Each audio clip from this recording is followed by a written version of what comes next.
Dans la ferme de Harald et Bianca Kvint, on déménage. Le poulailler mobile est déplacé de 20 mètres, comme tous les 15 jours.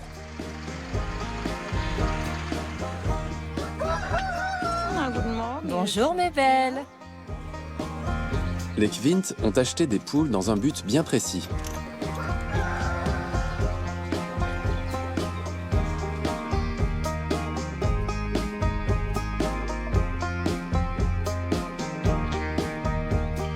À Linau, dans le Schleswig-Holstein, les arbres fruitiers sont en fleurs. Les Kvint cultivent des pommes, des poires, des mirabelles et des quetches, et ils élèvent des poules en guise de traitement phytosanitaire. Les poules sont utiles parce qu'elles mangent de grandes quantités de ravageurs. Le carpocaps des pommes et des poires se loge en général dans les fentes de l'écorce. Et les poules, qui sont des animaux curieux, viennent les picorer, si bien qu'elles atténuent le potentiel de nuisance de ces insectes. Harald cultive des arbres fruitiers en bio, sans aucun insecticide. Ces poules se chargent d'éliminer les importuns. Ancien banquier et juriste de formation, Harald a acheté sa ferme il y a seulement 10 ans. C'était un investissement doublé de la volonté de faire les choses différemment. Au début, j'ai cru naïvement que je n'avais qu'à planter des arbres, faire venir des saisonniers pour récolter les fruits, et voilà. J'ai appris à mes dépens que ce n'était pas aussi simple. Mais faire du bio en vaut la peine, pour moi et pour la société en général, parce que c'est plus durable que le conventionnel. Pour contrer les maladies fongiques, Harald remplace les pesticides par du soufre et du cuivre, dans la limite des quantités autorisées. Il préférerait se passer du cuivre, mais tant que les consommateurs plébisciteront les pommes à la peau bien lisse, sans le cuivre, les pommes ne pourraient pas se défendre contre la tavelure, un champignon du pommier. Le jour où les consommateurs diront qu'une pomme moche, selon les canons en vigueur, peut avoir du goût, qu'il suffit juste de la peler, je laisserai tomber le cuivre sans hésiter.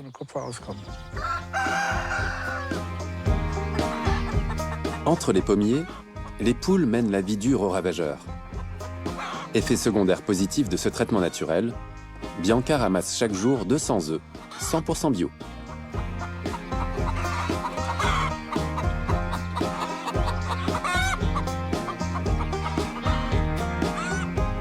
Dans le champ voisin, Harald a planté des pruniers parsemés de quelques poiriers. Les premiers fruits commencent à pousser. On aperçoit les premières quetches. Ça, c'est une double. La fructification a l'air de se dérouler normalement. Autour du verger, il a installé une clôture et construit un poulailler pouvant accueillir 800 poules. Leur mission, débarrasser les fruits des larves et autres chenilles indésirables tout au long de l'année. Une nouvelle étape vers l'agriculture sans chimie. Voilà ce que les poules ont à manger. Voyons si on en trouve une que ça intéresse. Tu l'as vu? Et action! Harald a coupé les branches qui avaient beaucoup de feuilles, à la fois pour aérer les fruits et pour parer à toute attaque fongique. Ici, je ne vais quasiment rien épandre, ni cuivre, ni soufre, rien du tout. Car le jour où les chenilles descendront, elles se feront dévorer. Je vais faire un essai sur un peu moins d'1 hectare, et on verra si c'est rentable ou non. Un pari qui n'est pas sans risque. Klaus Rummel remplit son pulvérisateur non pas avec des pesticides, mais avec du bicarbonate de soude.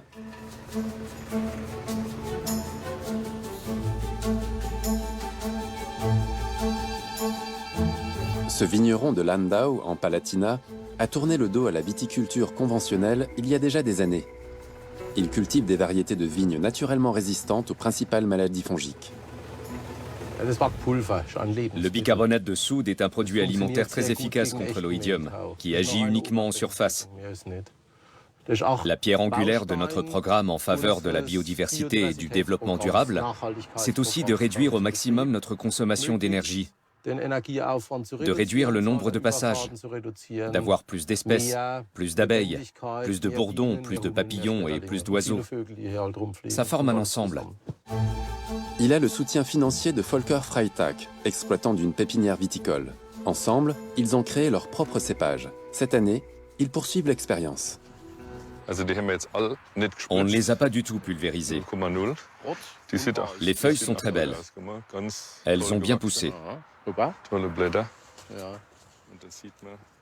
Plusieurs des variétés destinées à être multipliées proviennent du vignoble de Klaus Rummel. Il fait figure de pionnier dans la viticulture sans poison. D'autres vignerons ont adopté les cépages qu'il a créés.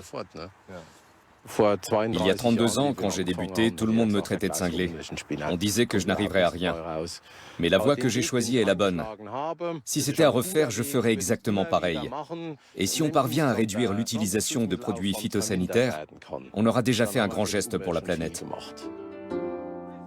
Klaus a commercialisé 2 nouveaux cépages. Reste à convaincre les clients, plutôt amateurs de vin classique. Il organise des dégustations à l'aveugle pour les sensibiliser à de nouvelles saveurs.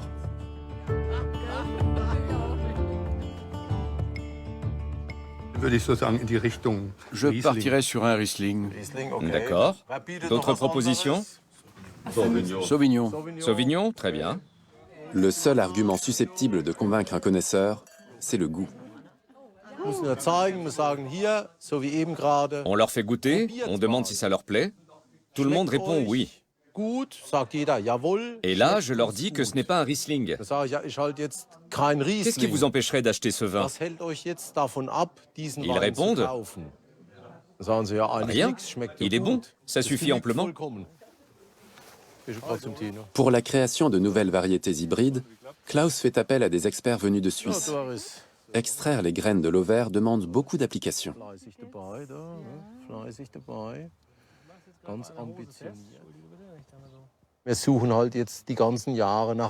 Toute l'année, on cherche le cépage parfait.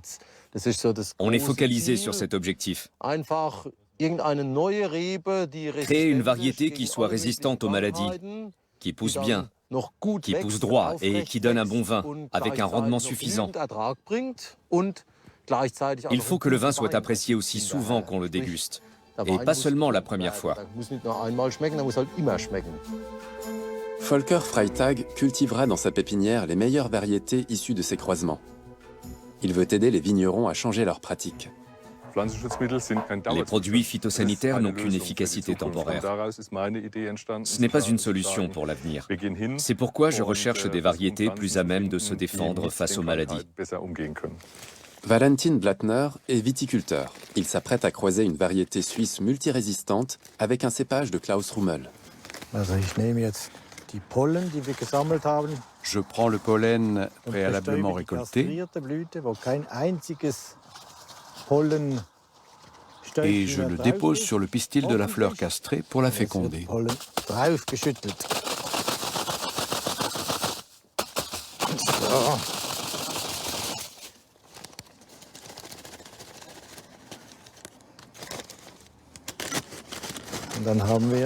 Voilà, on a marié 2 variétés. Une variété résistante et une variété de grande qualité gustative. L'hybridation a-t-elle réussi? Il faudra attendre quelques mois pour le savoir. Tu as semé quand? Ça, c'est de l'année dernière, 2018.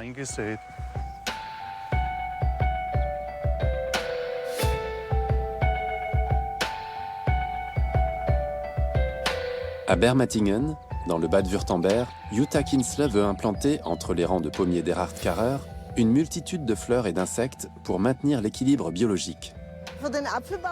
L'avantage pour les pommiculteurs, c'est que toute cette flore attire les insectes utiles, qui entre le nectar et les pucerons ne risquent pas de mourir de faim.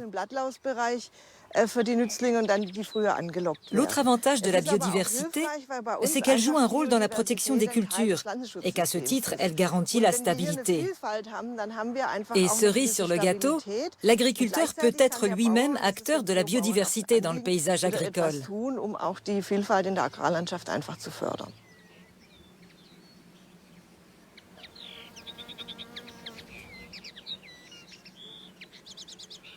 Erhard Karrer cultive des pommiers et fait usage de substances aromatiques pour éloigner certains papillons dont les larves se développent à l'intérieur des fruits. ils n'utilisent pas de produits non sélectifs qui tuent tous les insectes. Une pomme non pollinisée ne serait pas une pomme, elle tomberait. Elle a besoin des insectes pour être fécondée. De ce point de vue-là, si nous continuons de garder la tête dans le sable, nous sapons à long terme nos moyens de subsistance. Nous scions la branche sur laquelle nous sommes assis. Beaucoup de vergers sont des monocultures, donc plus vulnérables aux maladies. Yuta tente de les convertir en cultures mixtes stables. Qu'elle puisse réaliser ses travaux de recherche et de suivi des insectes fait d'elle une exception. Car bien que 12% des agriculteurs allemands fassent du bio, seulement 2% des fonds pour la recherche y sont alloués.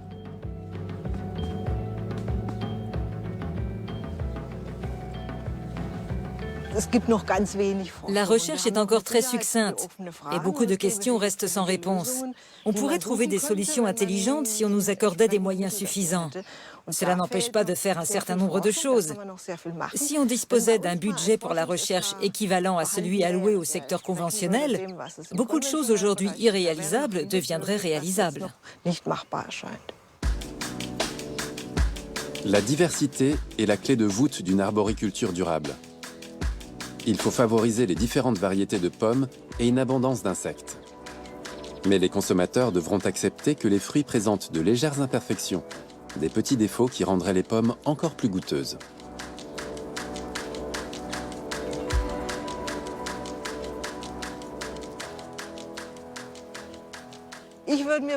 J'aimerais que les producteurs, comme les consommateurs, se tournent davantage vers les fruits bio, qu'ils soient heureux, comme nous, de voir toute cette diversité, qu'ils ne cherchent pas la pomme à la peau lisse et brillante, mais des pommes variées, avec des goûts variés. À l'automne, Yuta a l'intention de prouver que des pommes avec quelques défauts sont plus savoureuses que celles à la plastique parfaite. Début août commence la récolte des prunes chez Harald Kvint. Son recours aux poules aura-t-il porté ses fruits ?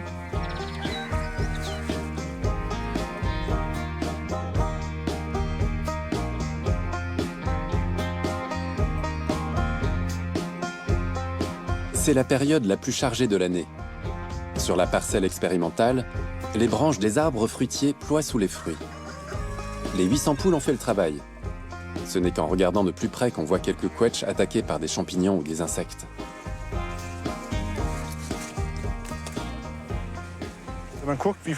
Quand on fait le calcul, on voit que 95% des fruits sont intacts et que 5% sont abîmés. Je vais devoir faire un tri, mais rien de catastrophique. Harald Kvint a fait confiance à la nature et banni la chimie. Il en est récompensé.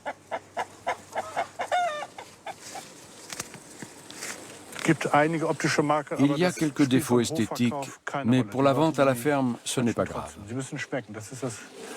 Les gens les achèteront quand même. Ce qui compte pour ces clients, c'est le goût. C'est l'avantage de la vente directe. Si je vendais à des grossistes, je devrais éliminer un tiers des fruits. Ce fruit, par exemple, serait retiré parce qu'il a été en contact avec un autre et que esthétiquement, c'est gênant. Mais la qualité est là, il n'y a qu'à goûter. Il est délicieux. Ça n'a aucune incidence sur le goût. Mais c'est une ombre au tableau pour les quetchs.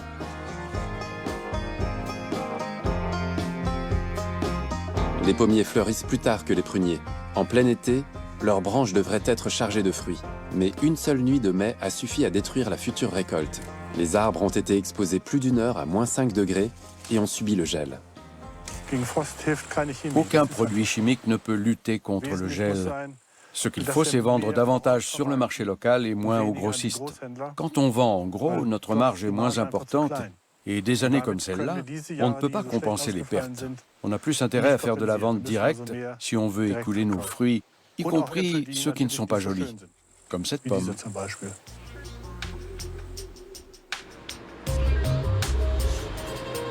Pour se prémunir contre les années moins fructueuses, les Kvint vont privilégier encore plus la vente directe.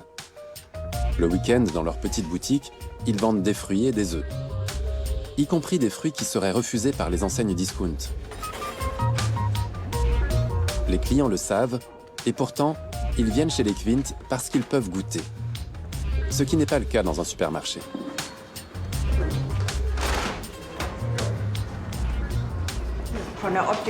Visuellement, ça n'a pas besoin d'être parfait. Le principal, c'est que ce soit bon.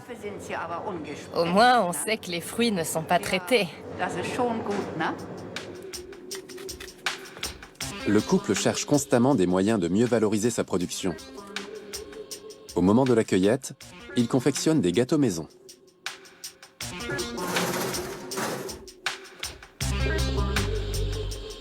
Mais pour Harald, ce n'est pas encore suffisant. Il veut écouler tous ses fruits jusqu'au dernier. C'est pourquoi il s'est lancé dans un nouvel investissement pour compenser les pertes éventuelles. Les pommes à cidre représentent environ 10% de notre production. Leur vente rapporte très peu, alors que le coût du transport est très élevé.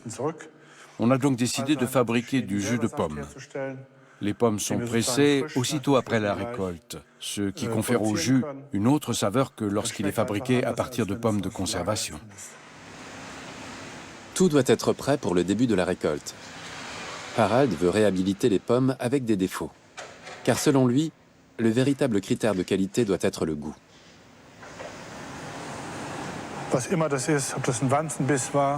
Si un fruit est piqué ou porte une trace de coup, il part au rebut.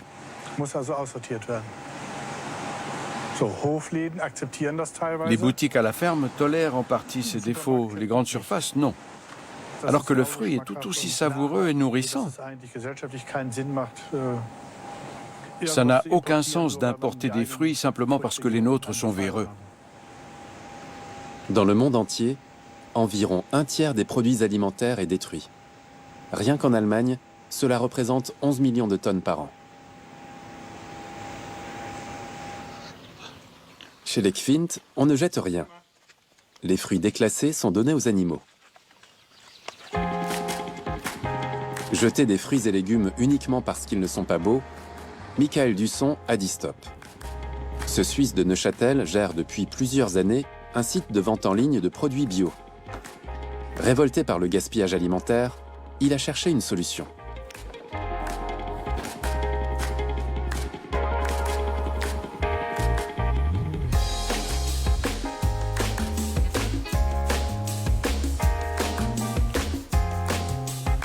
Ces entrepôts, situés à la périphérie de Neuchâtel, sont le centre logistique de son site marchand.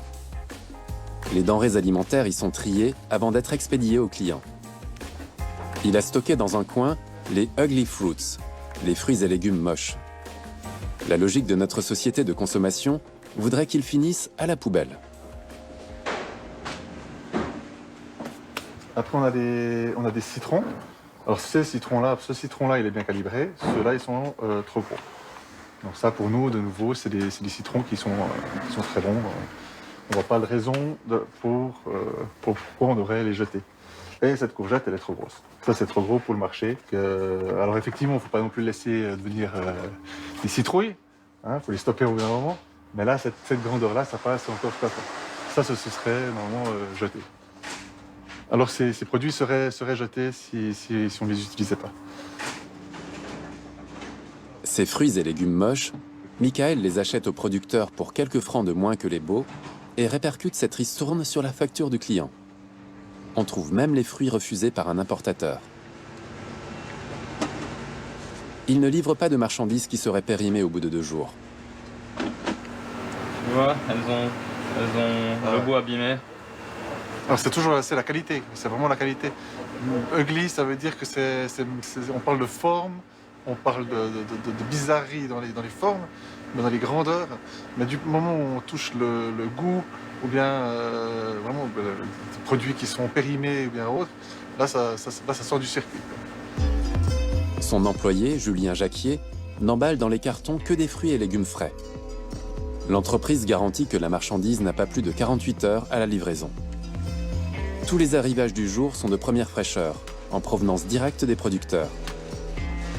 Avant de travailler avec eux, Michael n'avait pas conscience de la quantité de fruits et légumes jetés chaque jour pour des raisons purement esthétiques et parce qu'ils ne sont pas conformes au cahier des charges de la grande distribution et du commerce de détail. On a vu une aberration dans le marché et c'est vrai qu'on avait envie de la dénoncer, de dire que voilà, c'est pas normal que les producteurs ils travaillent autant pour des produits de qualité. C'est pas normal que les produits ne soient pas vendus et pas valorisés. Mais il veut aller encore plus loin. À Neuchâtel, il a fondé avec 6 compagnons de lutte l'initiative populaire Vie ou Poison et lancé une pétition en vue d'un référendum. Elle a recueilli plus de 120 000 signatures. Les Suisses voteront pour ou contre l'interdiction des pesticides de synthèse dans leur pays. Le viticulteur Jean-Denis Perrochet est cofondateur de l'initiative. Il y a 30 ans, on ne connaissait pas les effets de ces produits. Et les anciens les utilisaient en toute bonne foi. Mais aujourd'hui, on sait qu'on avait tort. Et il faut rectifier le tir. Alors de toute manière, l'énergie qui est envoyée, elle fait déjà aujourd'hui, je pense, elle fait déjà bouger les choses. Ça met de la pression sur les politiques, ça met de la pression sur tout le monde. Et de toute manière, on est déjà en train d'avancer dans le bon sens. Le référendum, qui aura lieu l'an prochain, montrera si la Suisse est mûre pour une agriculture sans pesticides. Sans produits chimiques, il y aurait peut-être davantage de fruits et légumes moches, mais leur commercialisation serait un atout considérable pour la planète. Michael Dusson a calculé que la Suisse économiserait 400 millions de kilos de produits alimentaires, 350 000 tonnes de CO2 et 750 millions de litres d'eau si tous les fruits et légumes moches étaient mis sur les circuits de vente. Des chiffres et des arguments convaincants qui pourraient emporter l'adhésion de beaucoup de fournisseurs. Alors là, dans ces concombres, par exemple, c'est le poids qui est pas suffisant. Ça veut dire qu'il y a des poids qui sont définis par la grande distribution. Et là, ça ne rentre pas dans les critères. Donc, c'est un ugly concombre. Michael Dusson veut gagner sur les 2 tableaux. Interdire les pesticides et réduire le gaspillage alimentaire.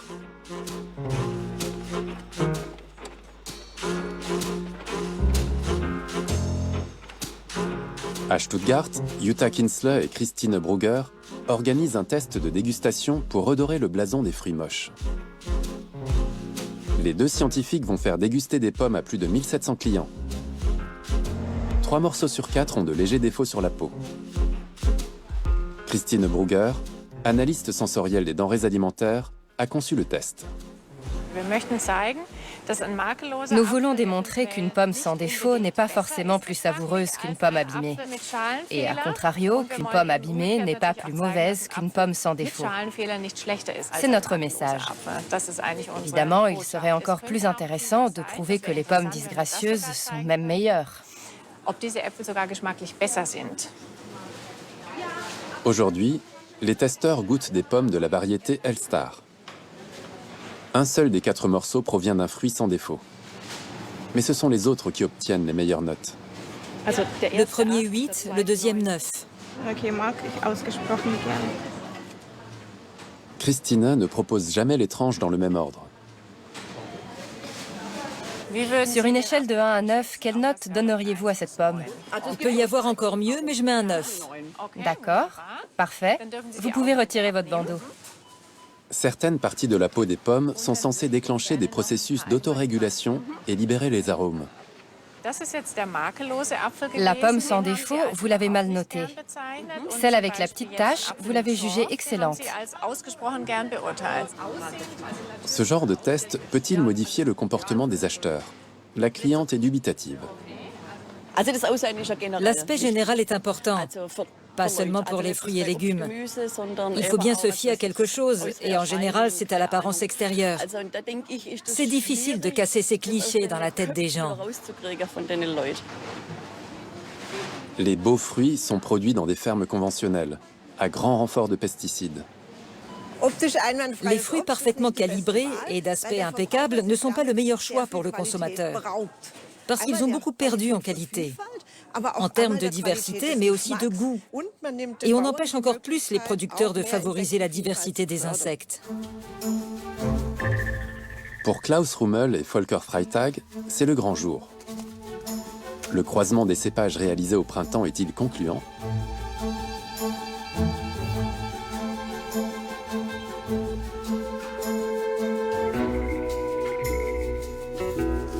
La grappe a-t-elle donné des baies?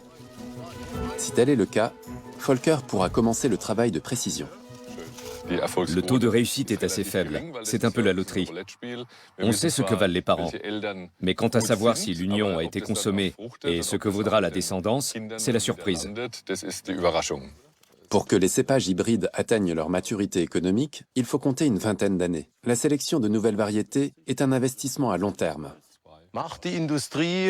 L'industrie investit-elle dans quelque chose qui ne portera ses fruits que dans 20 ans? Non. Nous le faisons dans la viticulture parce que nous avons foi en l'avenir. Nous devons le faire pour les jeunes qui reprennent les exploitations. Si nous voulons que la filière perdure, il faut innover en permanence. En plus, avec les enjeux de la protection de l'environnement, on est sous les feux des projecteurs. Pour moi, les cépages PIVI, c'est-à-dire résistants aux champignons, sont le nec plus ultra. Volker élimine les variétés qui ne correspondent pas à ces critères de qualité. Il ne sélectionne que les meilleures avant de les proposer aux vignerons. Cassis? Super. Aromatique? Fruité? Quand on va voir les vignerons pour leur dire qu'ils peuvent cultiver telle ou telle variété les yeux fermés, il faut que nous l'ayons testé au préalable sur le terrain. On ne peut pas se permettre d'avoir de mauvaises surprises, comme le dessèchement de la rafle ou l'absence de résistance. Certaines années, dans certaines conditions météo, on a eu des problèmes. Une expérimentation de plein champ est indispensable. Je ne peux pas tout faire en laboratoire. Tous les vignerons qui cultivent des variétés résistantes se sont réunis chez Klaus. Ils ont un objectif commun: assurer la viabilité de la viticulture et chercher des stratégies pour commercialiser ces nouveaux cépages. Il faut plus de travail de persuasion auprès des vignerons. Il faut étendre la culture de ces variétés et les faire connaître, comme ça a été le cas pour le Sauvignon en Allemagne. Le Sauvignon blanc n'est pas exactement tombé du ciel. En marketing, on parle de caractéristiques uniques. Qu'est-ce qui me distingue par rapport à un autre? Qu'est-ce que je peux offrir comme avantage? Tout ça nous fait avancer. Klaus veut également continuer de promouvoir une viticulture sans intrants chimiques.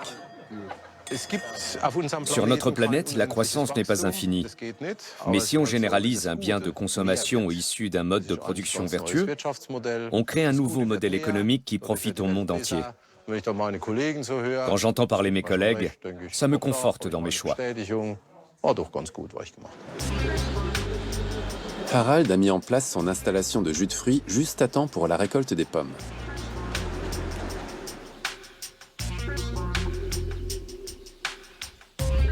Les clients peuvent aussi presser leurs propres fruits. Une façon de réduire le gaspillage dans les jardins des particuliers. Et pour Harald, c'est une source de revenus, même modeste.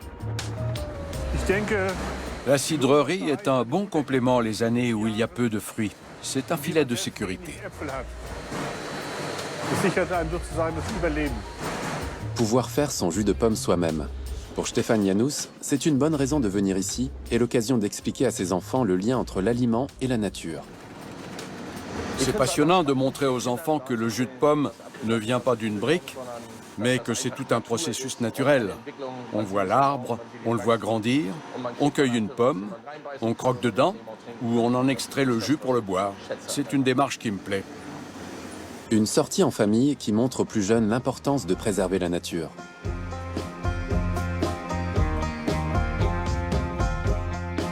À la fin de la saison, Harald tire un bilan positif. Les 800 poules ont combattu efficacement les ravageurs des prunes et des poires. Le tout sans chimie. Ces poires n'ont jamais vu un gramme de cuivre ou de soufre, ni aucun produit chimique d'aucune sorte.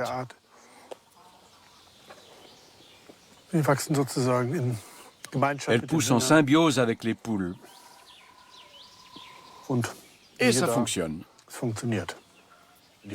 Produire des fruits pour le marché national allemand sans produits chimiques est tout à fait réalisable. Pour l'ancien banquier, cette forme de fruiticulture est la seule acceptable. Car les effets nocifs des pesticides sont connus. Ils tuent les insectes, les champignons et les plantes et dégradent le milieu naturel.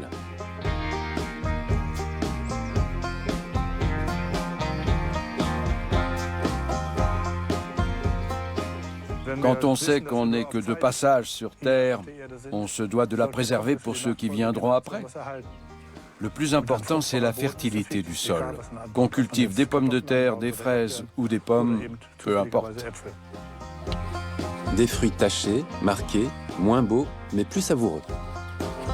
Cultiver des fruits sans pesticides, c'est possible. Et tout le monde y gagne.